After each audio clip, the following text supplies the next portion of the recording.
What happens when a shadowy cybercrime group holds a hospital's data hostage? The Florida Department of Health now the victim of a cyber attack. A cybercrime group says it's going to release 100 gigabytes of data unless the State Department of Health pays up. I don't know, what happens if the next target shut the whole planet down? It looked at first like an attack just on hospitals in the UK, but it's now becoming clear that this malicious software has run riot around the world. We're going to talk to an internationally recognized cybersecurity expert and researcher, and she's going to help us understand the dark world of ransomware. We are experiencing that ransomware renaissance. Right now, it's the most successful form of cybercrime. Okay, welcome to What the Hack, the true cybercrime podcast. I'm Adam Levin. I'm Beau Friedlander. And I'm Travis Taylor.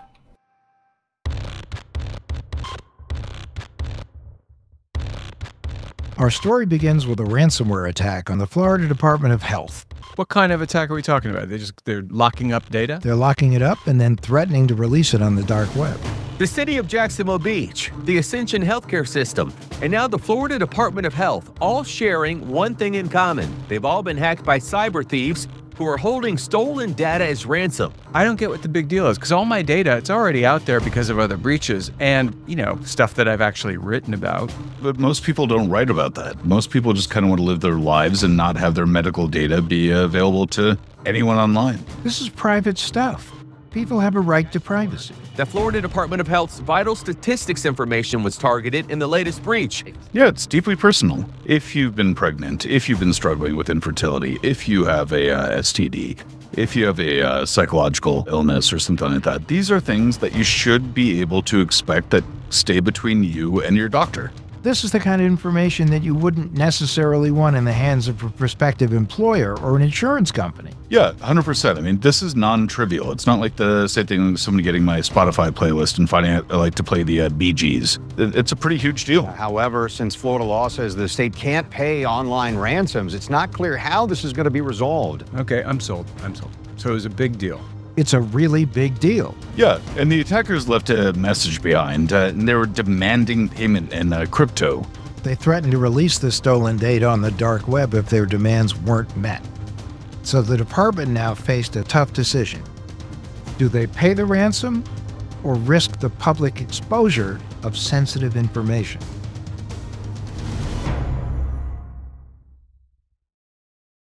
I can't think of anybody better to help us understand how something like that could happen than security analyst and researcher Keren Elazari.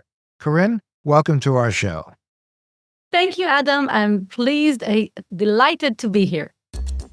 Adam, it's just wonderful to see you again. I know. I think it was 2015 when you spoke at the Privacy Exchange. So much has happened since 2015.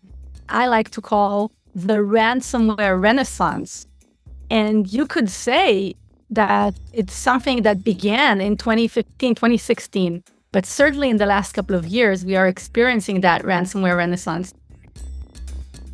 Keren, you just said a ransomware renaissance. And, obviously renaissance means the French word to mean being reborn, but it also connotes something of an art form finding a new breath of life, right? So I know it's an art form, but it's kind of an evil art, is it not? It's like, dark arts.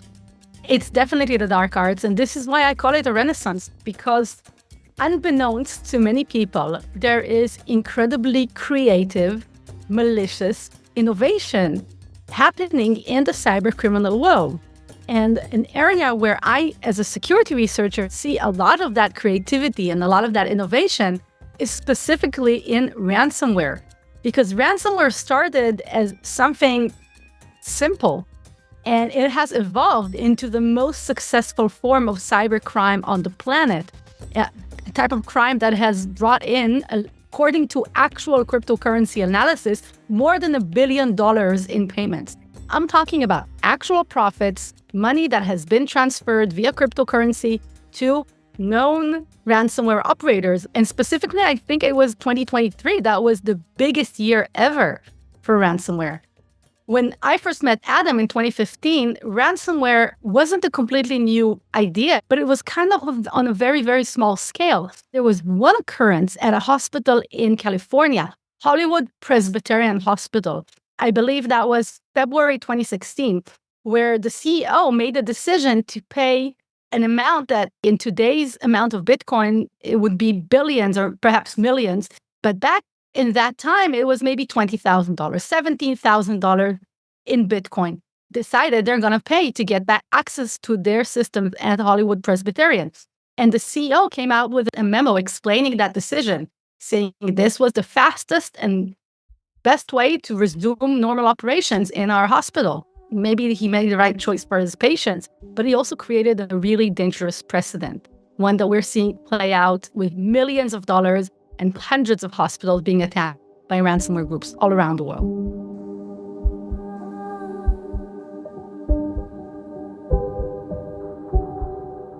How did you get started in cybersecurity? What was your journey? I was inspired by the Hollywood movie Hackers, which came out in 1995. I think there is an entire generation, if not more than one, of hackers who followed the footsteps of Angelina Jolie and her radical crew of misfit hackers. It was the early, mid-90s. The internet had just arrived in Israel for commercial use, not just for academics and researchers.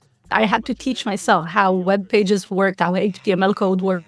I even had to teach myself how to initialize my modem so that I could connect with a dial-up connection.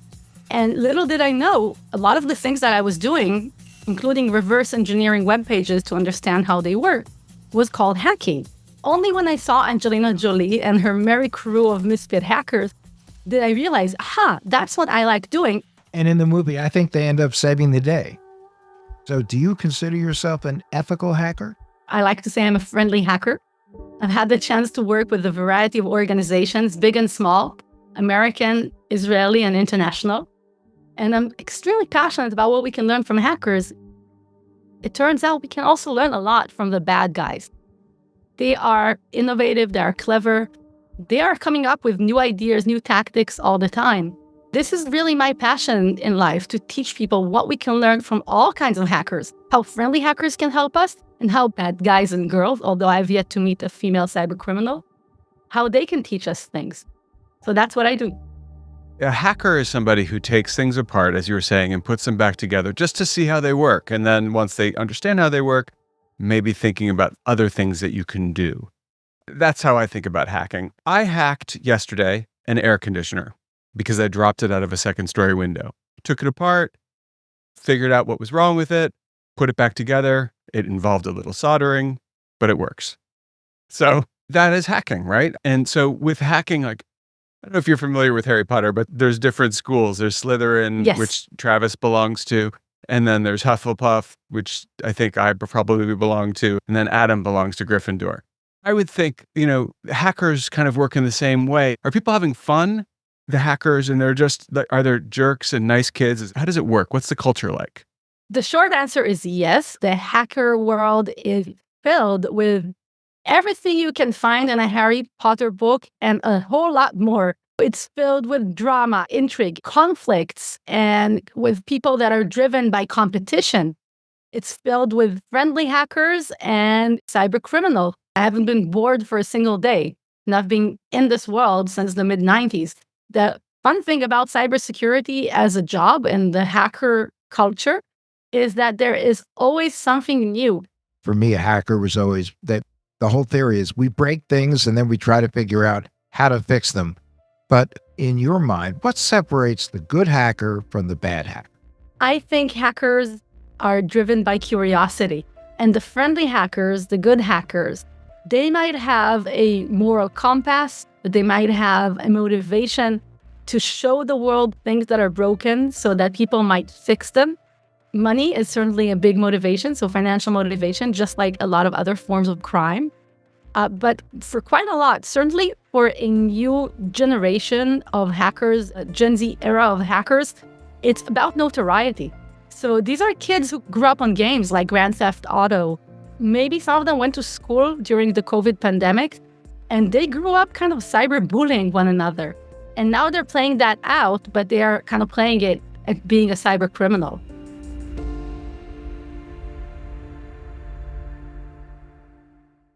United Healthcare nurse Crystal checked in on a patient. We do a routine call after surgery, and I could tell in her voice that she was struggling. Crystal knew she needed help. And I knew that this is very serious. This is like septic. This is life-threatening. And she knew just what to do. And I called the hospital and said, she's coming in, here are her labs. And got her the help she needed. I see my role at United Healthcare as a life-saving role. Hear more stories like Crystal's at uhc.com. Benefits, features, and/or devices vary by plan area. Limitation and exclusions apply. What's your take on the Florida Department of Health attack? All right. So what we know about the Florida Department of Health ransomware attack is a couple of facts that we have. One is that the group behind it is called Ransom Hub, which is a fairly new brand in the ransomware universe, but one that I believe will be proved later on to have very tight connection with other Russian ransomware gangs, including Alpha V, Black Hat, and potentially others. Now, another thing we know is that the attack on the Florida Department of Health began because of an attack on a specific subsystem, which is called the System of Vital Characteristics. And this is basically date of birth, date of death. Oh, vital statistics. That was it. So that's the system that was originally the target of the attack, and that's part of what was taken down. And this is now actually affecting even undertakers because they can't report they can't get the date of death information. Death certificate. The death certificate. So it really brings to mind that cybersecurity is not just about our life cycle. It might also be about our deaths. That's pretty morbid. Wasn't there during the pandemic an unwritten rule with a lot of the ransomware groups that they would not touch any facility involving health? So, Adam, yes, during the COVID pandemic, certain ransomware groups said that they will not target healthcare organizations. But as things go with criminals, what they say and what they do is often not the same thing. In fact, there was a specific group called Ryuk, named after the god of death, actually did go after healthcare targets, including in the United States. And it was a pretty scary ransomware group.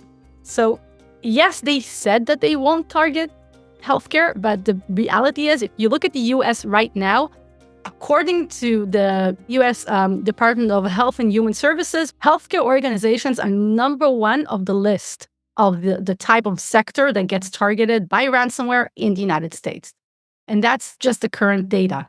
Far from it, they realize these are areas where you can get a lot of bang for your buck. There are so many interconnected systems within hospital and healthcare providers. There's so much exposed attack surface, as we call it in our industry. So many different juicy targets that you can so easily start the infection in. And with this kind of infection, the hospital or the administrators of the hospital, they are kind of likely to pay for the ransom because it's life and death. With all those Internet of Things devices in hospitals, all those connected devices, there are different points of entry for a hacker. Are those being exploited, or are we talking about the same old vector of attack, which is email? Are people getting fished still, spearfished and catfished? So it can be really sexy and scary to think about that hospital room with like 10 different systems and each of these different devices and sensors being the attack vector for bad guys to get in. The reality is that there are three classic infection vectors for most ransomware operations. And the big one is email. A link in an email, an attachment in an email, getting somebody to download the first stage loader for the attack. I'm talking about the basic administrative systems that the nurses will type in the information. A lot of these systems have internet-facing protocols open that have some kind of a login system, certainly because of the pandemic, because a lot of organizations, not just hospitals, have had to open up their services to people logging in from home. So straight up credential reuse in so many of these systems lets bad guys in. The third vector, which is what I consider the most technically sophisticated, is directly attacking and exploiting a network-level device like a router, a VPN, a firewall. So finding vulnerabilities, backdoors, and creating exploits in those devices. This is where the security vendors and the big tech vendors, and I'm talking about the F5s, the Ciscos, the Junipers, the Fortinets, you know the ones I'm talking about. That's where they have to amp up their game. Bad guys are having a field field day with creating and finding exploits and backdoors that will directly let them access into an organization. While a lot of these companies have fantastic security research teams and they're pushing out advisories and patches, the hospitals are not really going to do a patch Tuesday every month for all of their networks and their routers and their devices because they're a hospital, they're not a data center. And even the best IT people in the world will have difficulty catching up with all of the patches and all of the updates, even if it wasn't systems that could impact human life. So let's imagine Adam or Travis, one of you is in the hospital, and suddenly people tell you, well, you can't go into surgery because we've got like a Windows update scheduled right now, right? But that Windows update or, Cisco OS update or whatever, that might actually save people's lives, but it's just not really prioritized in that context. I think one question I have here is that we've talked about how health providers are a big and unfortunately really easy target, but how common are the attacks on the level of like the Florida Department of Health? Is that something that's like a weekly occurrence or is it just more of a hack of the year kind of thing? I think Florida has, for reasons unknown to me, gained a lot of the attention of hackers in the last couple of years. There has been a lot of attacks on municipal level, state level, federal level organizations and agencies. I do think a lot of that is connected with the invasion of Ukraine. I think a lot of it is connected with the attempts by Russian-affiliated threat actor groups to make life unpleasant for Americans, whether they claim it publicly or not. There is one particular group called Play, which is a ransomware group. They went after Swiss municipalities because Switzerland hosted the president of Ukraine for a speech. The same thing happened in Canada. He was coming into Canada to give a speech in the Canadian Parliament, and suddenly this ransomware group Play started going after Canadian companies. And while it pertains to be a ransomware group, financially motivated, they want to get paid, they are also putting a Russian flag and a Russian bear in the ransom note. So that's a very clear propaganda move. It's not just financially motivated.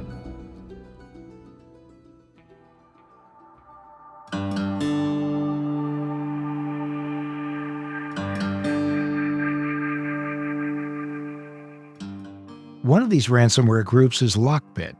They recently claimed to have breached the U.S. Federal Reserve. So Lockbit, as I mentioned, is probably the kingpin of ransomware.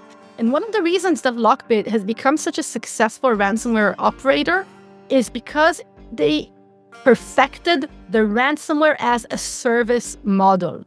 Ransomware as a service, RAS for short, is a model where there is a group of core developers and administrators, maybe 10 people with one head honcho, the originator of the group. And then they offer the ransomware as a kit with a cloud infrastructure with an administrative panel to their affiliates around the world. Money is gained back to the original developers. Firstly, there have been several attempts by law enforcement to take down Lockbit's infrastructure, including unconfirmed reports of undercover cops infiltrating into the Lockbit affiliate network. In April, the darknet website of Lockbit was replaced with images created by the FBI and the NCA, the UK National Crime Agency, with a lot of information basically leaking or doxing Lockbit, including a countdown timer that revealed at the end the identity of one Dmitry Yorovich Koloshev, who is allegedly the mastermind of Lockbit. So there's pictures of Dmitry out there, and what's fascinating is while the infrastructure was taken down, he is allegedly gone into hiding, Lockbit affiliates continued hacking. They continued deploying ransomware campaigns. And one of those attacks was just recently announced with the claim to be an attack of the US Federal Reserve. The organization that was actually hacked is a bank called Evolve. So this particular bank, Get Evolve, and some of its affiliates were the ones who were actually hacked by a Lockbit affiliate. Lockbit has done this, and ransomware groups do this all the time. They come out with a statement on their social media or on their darknet profile saying, we're going to come out with information about organization X or organization Y. And then it ends up being either a recycled leak, so information that's already been breached in the past, maybe years ago, or it's a different organization, or they leaked the information that was hacked by a different group. Now, why are they doing it? We can talk about their motivations. I have my theories, of course, but I just want to state they did not hack the US Federal Reserve. They hacked GetEvolve and they bluffed. And that's something for people to remember. Criminals don't always say the truth. Well, I guess what they're trying to do is give themselves additional credibility to scare people, to have other people go, if they hack the Federal Reserve, we're even in a more dangerous position if we get a notification that these guys are in our systems too. I'll tell you my honest opinion. I think that whether Lockbit Sup, which is the master of Lockbit, whether it's Dimitri or another person, I think he's a little bit out of the loop. And whoever claimed that they leaked the information from the US Federal Reserve is one of his or her affiliates. We could see this as a strategic chess move to scare the US authorities and the FBI and to gain more credibility. But let's face it, Lockbit has a ton of credibility already. They went after huge targets. They are the big game hunters when it comes to ransomware. The more I listen to you, Keren, the more I hear they're not interested in big, complicated plans because they don't need to be, because they're getting in and they're getting out and it's all about the money and they don't need to have a game plan because their game is working. So let me respond to that, Beau. Ransomware operators, in particular, the masters of ransomware groups, are business planners. They are organizers. They are managers. They say so themselves. In interviews, which they give to different outlets, darknet websites and what have you, they say, I'm a manager. We have seen the internal communication. They have plans to recruit people. They plan out how to rent office space. They invest back into their R&D. They have an employee of the week competition. But my point is they're not doing, teaser campaigns where they're like, well, you saw the Federal Reserve hack that. Just wait till we do this next one, because when we do it, you really going to buy our service. There's one reason why ransomware groups like Lockbit publicize a lot of the things they do. They are competing for affiliates. They are recruiting other lower level criminals to work for them. And they come up with clever marketing ploys like teasers, like tattoos. The Lockbit master, Lockbit Sup, offered a payment of $5,000 in Bitcoin to people who would tattoo the Lockbit logo on their body. They have to come up with clever marketing tactics not to get their next affiliate, the person who's going to work with them. And they're competing amongst themselves. Sometimes it's a competition. When Black Hat was taken down by the FBI, Lockbit has stepped up to help them, and they thanked him on an online forum. And he said, today the FBI got you, tomorrow they'll get me, we have to stick for each other. But in reality, they are cutthroat, steal from one another, take down the competition, hire, recruit, steal away the hackers and the talent. So it is a very dirty business. But I do think there is some strategy here, Beau. A big part of the strategy is scare tactics, and a big part of it is brand recognition, and they're certainly doing a good job of that. If you look at it from a marketing perspective, they're using it both to recruit and to send a clear message. If you hear from us, we're very serious people, and you best take us seriously. Oh, totally. And, and if you don't believe we're for real, take a look at what we did to the US Federal Reserve. It's all part of the marketing. It's part of making sure that the transaction they want to have happen actually happens. But Keren, now I'm going to ask you an existential question. And we've been getting reports about the fact that the Chinese hackers, and no doubt Russian hackers, Iranian hackers, North Korean hackers, are in our infrastructure. Is that something that we should really be worried about? That is an existential question, Adam, because if I start listing off the things we should be worried about, none of us would stay on this podcast. We'd all be digging a bunker. And I think it's a concern that has been raised not just in the media, it's also been raised by various investigative agencies and intelligence agencies and defensive agencies in the US, in the UK, in other nations. So the thing I want to talk about is called the Clean Network.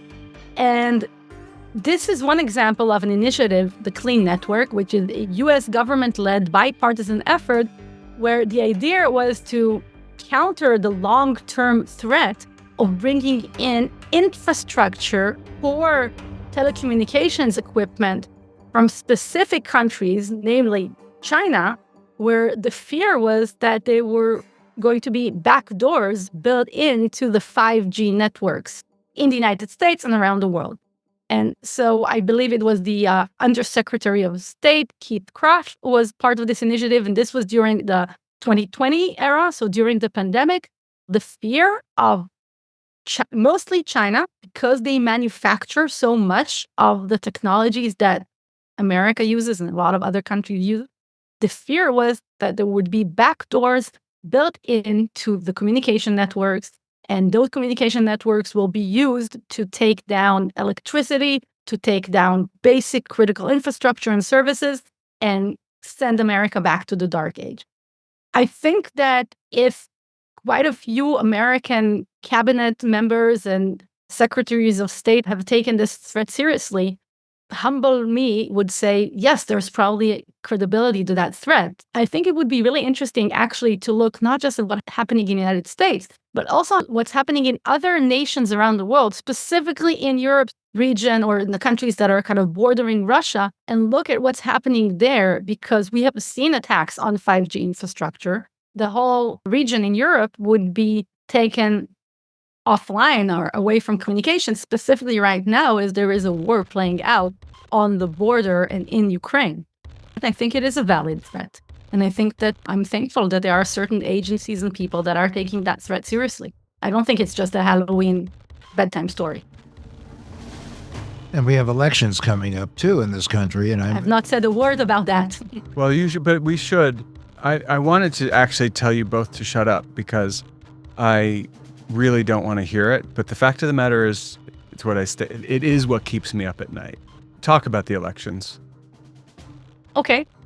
So pretty much since 2016, as security researchers, there are a lot of different players out there in the world that are seeking to influence election results or discredit the entire democratic process itself.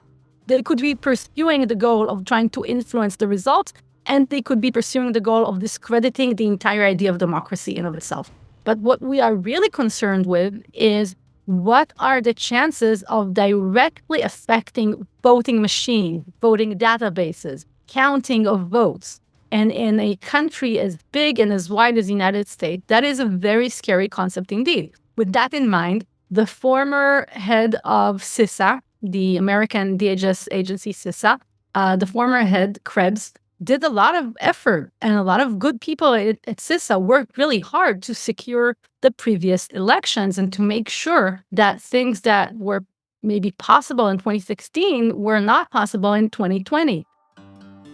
In November 2024, yes, we will see attempts.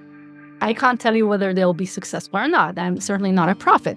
I can tell you that all around the world, 2024 is a landmark year for democratic elections. More people than ever in the history of human race are going to be voting or have already gone to vote in 2024.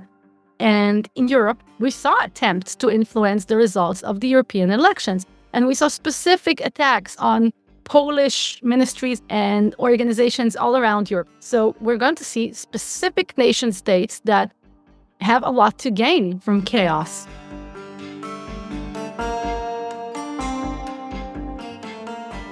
You've called hackers the internet's immune system. What happens when they turn rogue? So I refer to hackers as the internet's immune system. I think that in today's environment, we all need a digital immune system. Friendly hackers have a role to play, and they're helping. They are identifying vulnerabilities, they are researching problems, they are pushing us to demand better technology from the companies and from the governments that provide it. What I think we need is more friendly hackers. We need to actually spark our immune system response. That's my belief. We need more people proactively paranoid, like me, being a proactively paranoid friendly hacker, helping to find these types of problems, helping to fight the good fight. I think the specific problem of the Gen Z gamer hackers is something where we're going to see a group of kids that are very talented, educated, And they are very easily lured into the dark side. We need to bring those folks back to the light side. We need to have more people developing not just security products and technology, but approaches, secure coding education, basic things so that our prevention is a lot better. That's what I believe in. It's all of us. And we need to build our immunity. We certainly need it. Absolutely. Identifying and fixing vulnerabilities before bad actors can exploit them. Just as our bodies need a strong immune system, our digital world needs one as well. But what about legislation? Yeah, I think legislation is a good idea. And Keren, how do you feel about making it illegal to pay a ransom? I think it makes a lot of sense depending on the country. So, in my country, in Israel, it is illegal to pay the ransom if there is a sufficient cause to believe the ransomware group is affiliated with a terrorist group or a terror sanctioning country. And that's because of a law against financing terror. Frankly, had we been in a different situation in 2016, ransomware might not have become such a successful business model as it has, because a lot of organizations had to make the decision. The CEO had to make the decision to pay or not to pay. If it was clearly illegal in more jurisdictions, in more countries, I think CEOs would have made different decisions. And we would have been in a different position in terms of how profitable this form of crime is. Right now, it's the most successful form of cybercrime. As a hacker, when it comes to cybercrime, what's something that keeps you up at night? Yikes. So personally, what keeps me up at night being in Israel is rocket attacks and terrorist attacks and not necessarily cyber attacks. What I am worried about, and I think a lot of nations should be worried about, are attacks that impact critical infrastructure and specifically electricity and energy distribution. Energy is the key level, in our Maslow pyramid of needs. Energy is the key thing now that's running everything that we rely on in a modern society.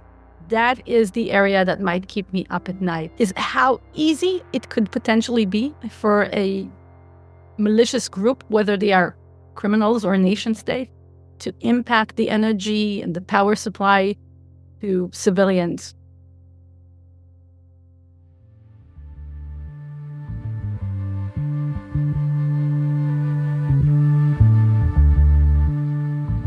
Today we've heard a lot about ransomware attacks and how it really fosters the need for a robust digital immune system. And friendly hackers like you play a crucial role in identifying vulnerabilities and for pushing for better technology. And Keren, we can't thank you enough for giving us your time and your insights. Please keep doing what you're doing, and above all, please stay safe. Thank you for having me. This was a really fun conversation.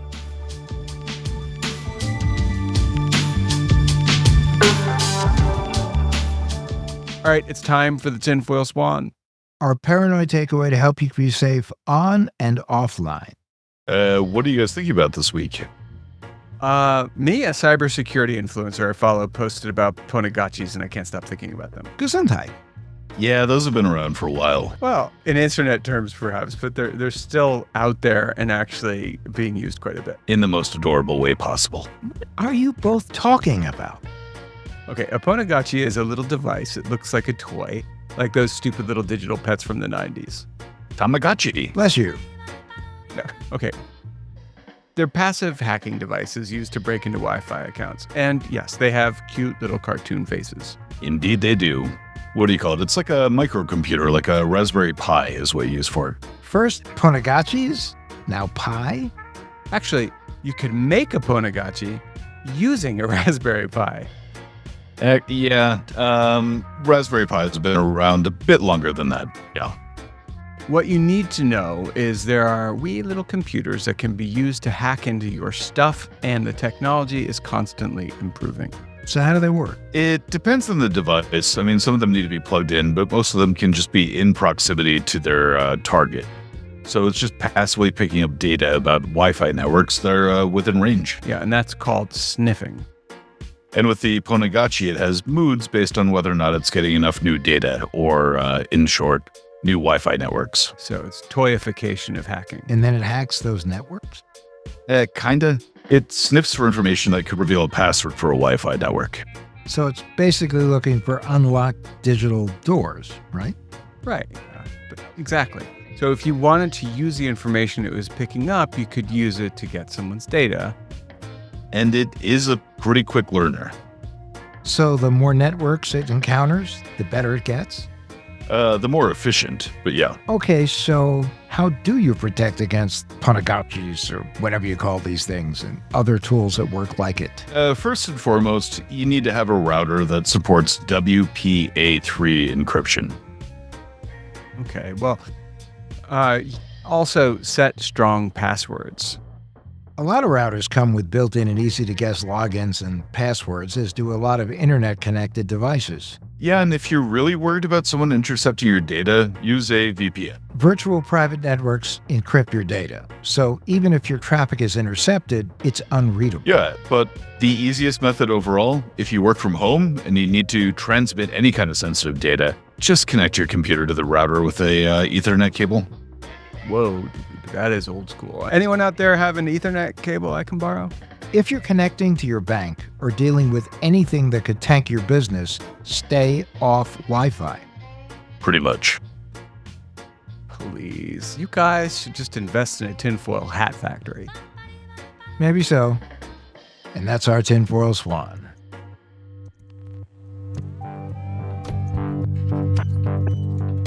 What the Hack with Adam Levin is a production of Loud Tree Media.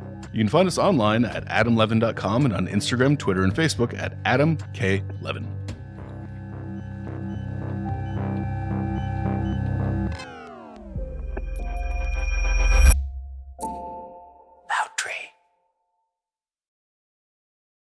Behind every great meal is a person with a story to tell. Hear them on Culinary Characters Unlocked, the podcast that reveals the lives behind the food. Hosted by me, David Page, Emmy Award-winning journalist and creator of Diners, Drive-Ins, and Dives, as I talk with everyone from culinary legends to mom-and-pop standouts about the creativity, grit, and passion that shape the food we love. Follow Culinary Characters Unlocked on Apple Podcasts, Spotify, or wherever you get your podcasts. Behind every empire are the people history tried to forget. Lost Roman Heroes tells the stories of the remarkable characters who shaped Rome from its mythical beginnings to its final fall. Each episode blends armchair storytelling, sharp historical insight, and a bit of humor to bring these lost figures to life. From generals to scientists, from rebels to empresses, from priests to politicians, these lost Roman heroes have one thing in common. They stood up for civilization when the bad guys threatened, and in doing so, they changed the course of human history. If you're into history that's vivid, surprising, and deeply human, this show's for you.